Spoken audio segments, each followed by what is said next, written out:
What if the greatest television phenomenon of our generation emerged from the ashes of what seemed like complete professional annihilation? In 2017, a single weekend box office report transformed Dallas Jenkins from a rising Hollywood director into what he later called a director with no future. Can divine providence truly emerge from our deepest professional failures? Does God sometimes require us to lose everything before He can give us everything? The answer lies in understanding that our greatest defeats often become the fertile ground for God's most extraordinary miracles.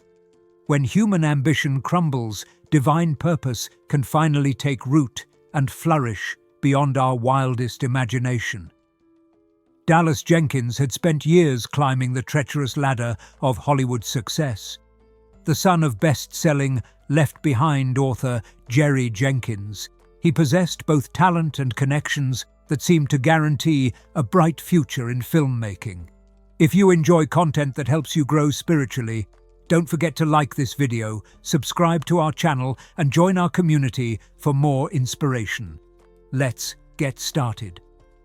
When horror production company executives approached him with a 10-year deal for faith-based movies, Jenkins believed his breakthrough moment had finally arrived.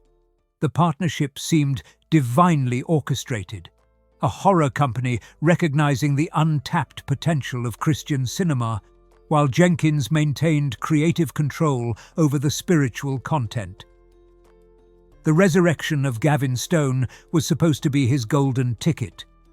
Test screenings generated insanely positive responses, and industry expectations soared. Jenkins felt the intoxicating rush of impending Hollywood validation, the kind that validates years of struggle and sacrifice. But when opening weekend numbers arrived, they delivered a crushing blow that would forever alter his trajectory. The film earned merely $2.3 million against its $2 million production budget, a catastrophic failure by any industry standard. In 2 devastating hours, Jenkins watched his carefully constructed future disintegrate. The 10-year deal evaporated instantly, leaving him stranded in a wilderness of uncertainty. Major producers who had courted him suddenly became unreachable. Projects that seemed guaranteed disappeared like mirages in the desert. As he later confessed during an appearance at Northridge Church in Detroit, "I went from being a director with a very bright future who'd finally made it in Hollywood to a director with no future." During this season of professional exile, Jenkins found himself working at a small church in Illinois, creating modest productions for local congregations. These weren't the blockbusters he had dreamed of, but humble scenes displayed before faithful believers. Yet in this apparent demotion, God was preparing both the man and the moment that would eventually birth something unprecedented. It was here, in this season of brokenness, that Jenkins would first encounter Jonathan Roumie, a meeting that neither man realized would change the landscape of Christian entertainment forever.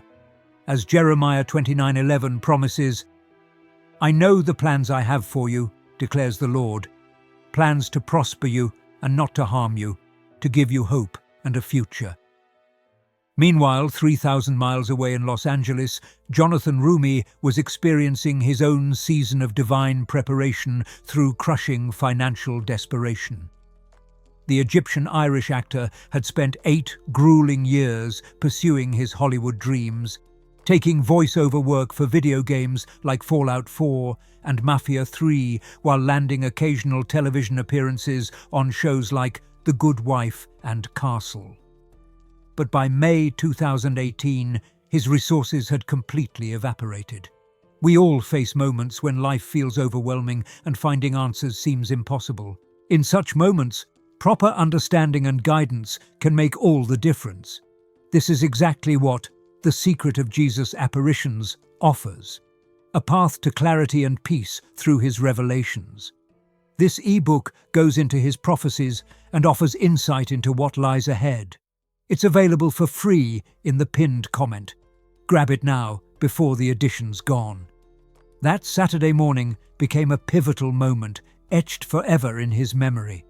Waking up with exactly $20 in his pocket, $100 overdrawn in his bank account, and enough food to last a single day, Rumi faced the stark reality that his acting career might be over.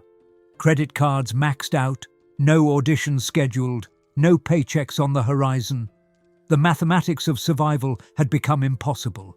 In that moment of absolute surrender, he spoke words that would later seem prophetic.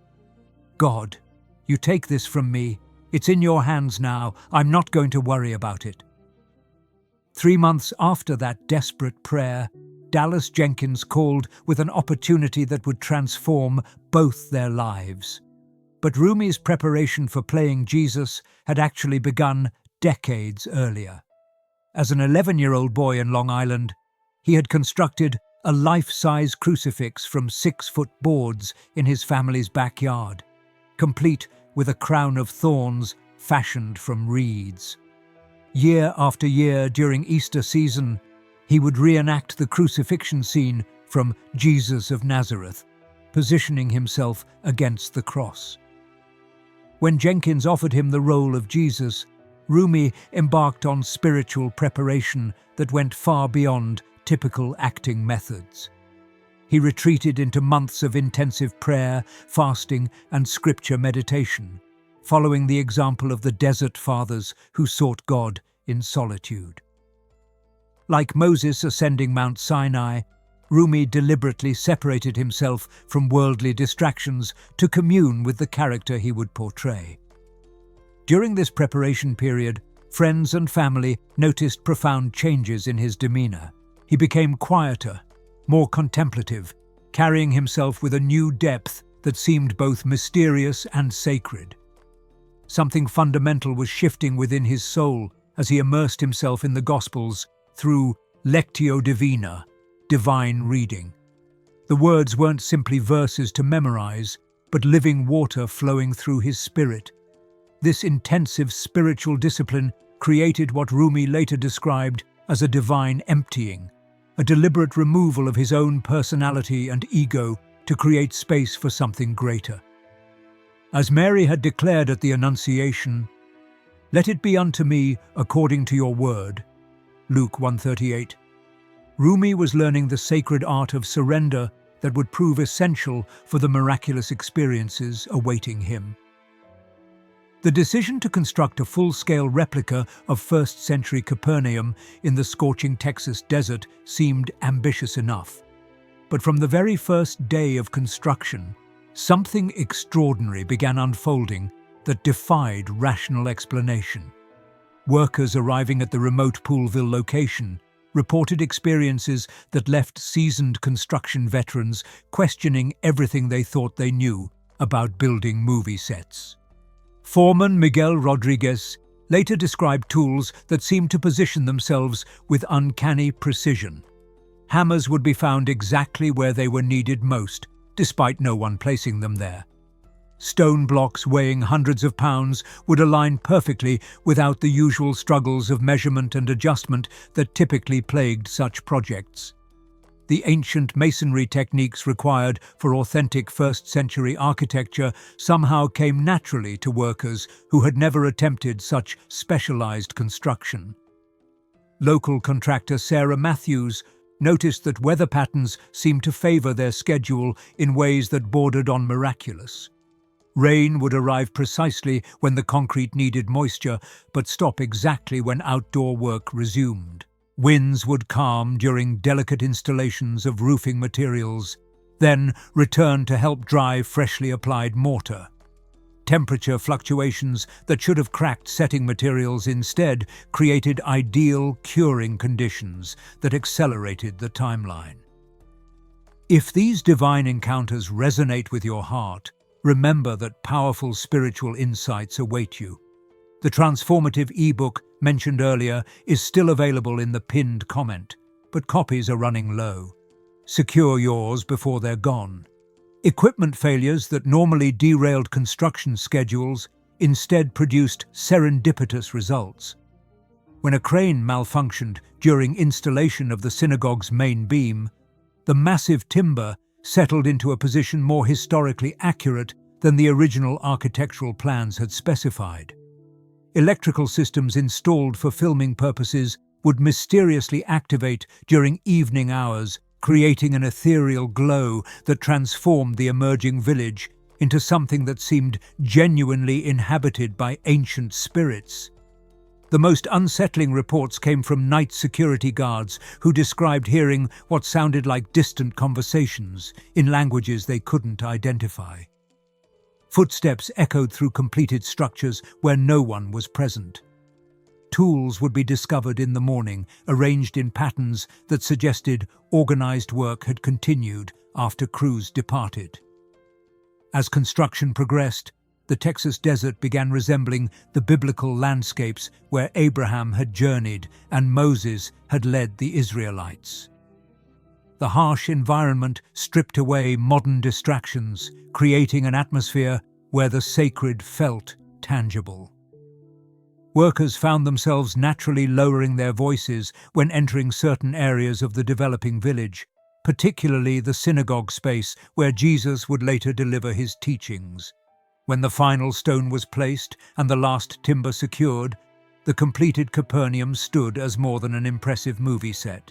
It had become a place where heaven seemed to touch earth, where the boundary between the temporal and eternal had grown remarkably thin. As Psalm 34:8 declares, "Taste and see that the Lord is good." The very ground had been prepared for encounters that would soon leave cast and crew forever changed. The scorching July afternoon, when cameras rolled for the Sermon on the Mount, would forever remain etched in Jonathan Rumi's memory as the moment acting transformed into something far more powerful. 3,000 extras, many who had contributed financially to the production, gathered on the artificial hillside, dressed in meticulously crafted first-century costumes. The temperature soared above 90 degrees, yet an unusual stillness settled over the massive crowd as Rumi prepared to step forward as Jesus. As he approached the designated speaking area, Rumi felt an overwhelming sensation he had never experienced before. His knees began to tremble, not from nervousness, but from what he later described as the weight of divine presence pressing down upon him. The familiar words of the Beatitudes, which he had rehearsed countless times, suddenly felt foreign on his tongue. Not because he had forgotten them, but because they seemed to be flowing from a source beyond his own memory.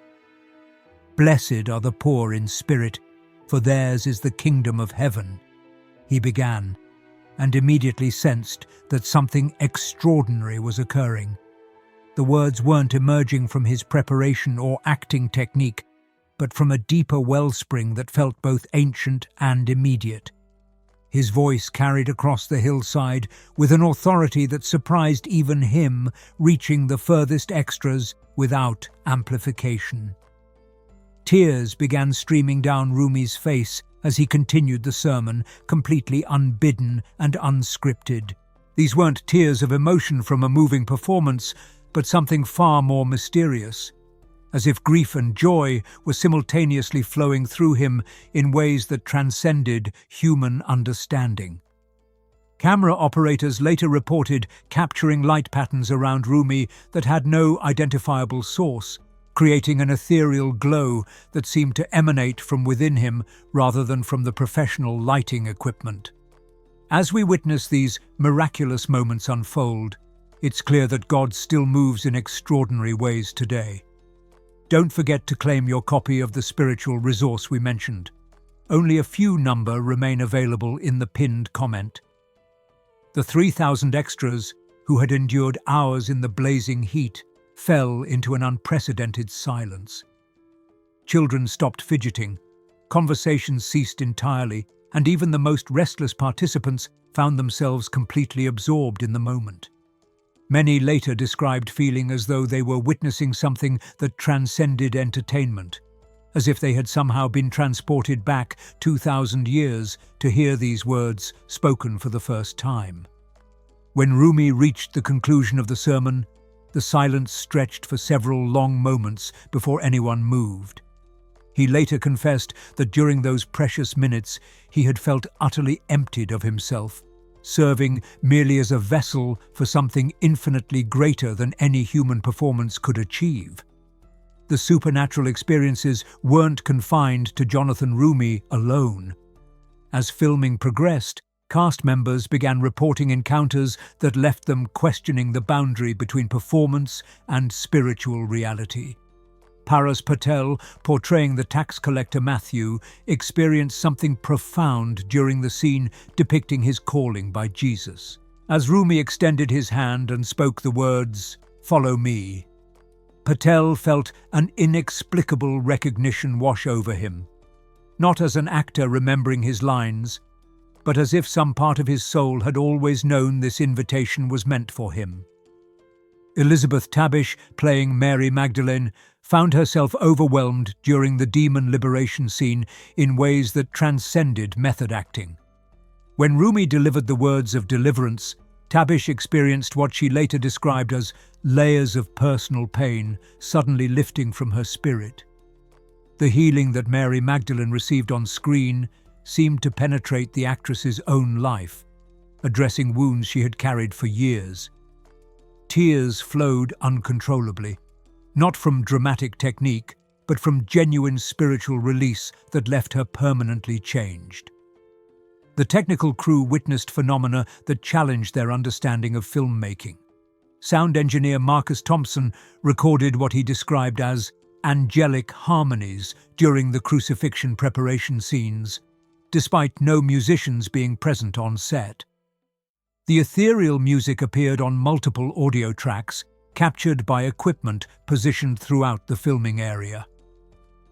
Lighting technician Rebecca Foster documented bulbs suddenly illuminating during prayer scenes without any adjustments to the electrical systems, creating perfect natural lighting that enhanced rather than overwhelmed the spiritual atmosphere. Equipment malfunctions began occurring at precisely the right moments to create unexpected beauty. Wind machines failed just as natural breezes arrived to move the actors' robes with organic grace. Generators shut down during a pivotal nighttime scene, only for clouds to part and reveal a full moon that provided perfect illumination for filming to continue seamlessly. Even seasoned extras reported prophetic dreams about scenes that hadn't yet been filmed. Maria Santos, a background performer, dreamed vividly about Jesus calming the storm 3 days before that sequence was scheduled for production. Her dream included specific details about camera angles and dialogue that proved remarkably accurate when filming commenced. These experiences created an atmosphere where the distinction between historical recreation and present-day miracle became increasingly difficult to discern. As Acts 2:17 declares, "Your young men will see visions, your old men will dream dreams." The set had become a place where biblical prophecy seemed to manifest in real time. These powerful testimonies remind us that divine intervention continues in our modern world. The inspirational ebook we shared earlier is nearly out of stock, so grab your copy from the pinned comment while it's still accessible. The miraculous encounters during filming were only the beginning of a global phenomenon that would touch millions of lives in ways the creators never anticipated. Letters began flooding the production offices from viewers across 6 continents, sharing testimonies that defied simple explanation. Maria O'Sullivan from Dublin wrote describing how watching The Chosen had healed a 20-year rift with her estranged daughter, leading to their first Christmas together in decades. Her letter trembled with emotion as she explained how seeing Jesus' compassion toward broken families had given her courage to make the first reconciling phone call. From the Philippines, construction worker Roberto Valdez shared how the series had literally saved his life. Contemplating suicide after losing his job and home, he stumbled across The Chosen on his phone during what he planned to be his final night. Jonathan Rumi's portrayal of Jesus speaking the words, "Come to me, all you who are weary and burdened," reached through his despair with such power that he abandoned his destructive plans and sought help instead. Father Antonio Restrepo from São Paulo reported that his parish attendance had doubled after he began hosting chosen viewing parties. Previously empty pews filled with young adults who had never shown interest in traditional liturgy but found themselves captivated by this fresh portrayal of Christ's humanity. Confessions increased dramatically as viewers felt compelled to examine their own spiritual lives after witnessing the disciples' transformations. Perhaps most remarkably, the series began reaching hearts that traditional evangelization efforts had never touched. Former atheist Dr. Sarah Chen, a molecular biologist from Vancouver, described how the scientific accuracy of the show's historical details had initially drawn her attention.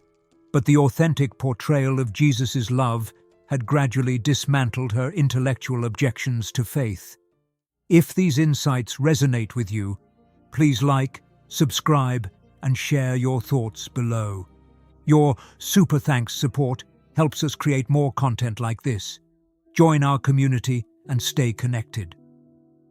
Prison chaplains reported unprecedented engagement from inmates who gathered for weekly chosen screenings. Government officials in various countries contacted the production team requesting copies for rehabilitation programs. The series had transcended entertainment to become what many recognized as a divine instrument of grace, fulfilling Christ's promise that wherever 2 or 3 gather in his name, he would be present among them. As 1 Corinthians 2:9 declares, "Eye has not seen, nor ear heard, nor have entered into the heart of man the things which God has prepared for those who love him." The Chosen had become a modern manifestation of this ancient promise, touching hearts prepared to receive divine grace through the most unexpected medium.